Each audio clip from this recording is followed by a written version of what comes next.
we will assign a simple behavior to a cube game object that when we click on it starts rotating, and when we click again it stops rotating. Here is our script which we will now be learning about. To detect a mouse press we use the code if input.getMouse button with 0 in parenthesis. This code needs to be in the update function. For this, if the value of variable rotate before click was false, it will become true now after mouse button click, and vice versa.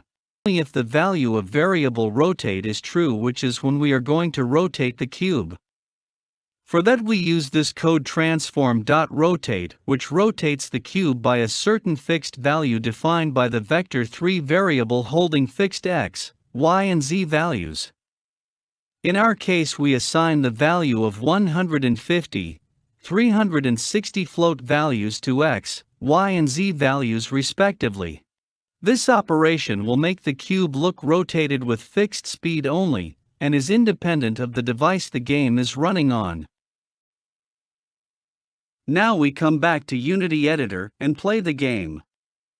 When I press the left button the cube rotates, and when I press button again it stops rotating. We have achieved the desired behavior using C# script. I hope this helped. Please subscribe, like, comment and share my channel for more fun videos, and stay tuned for more. Thanks for watching.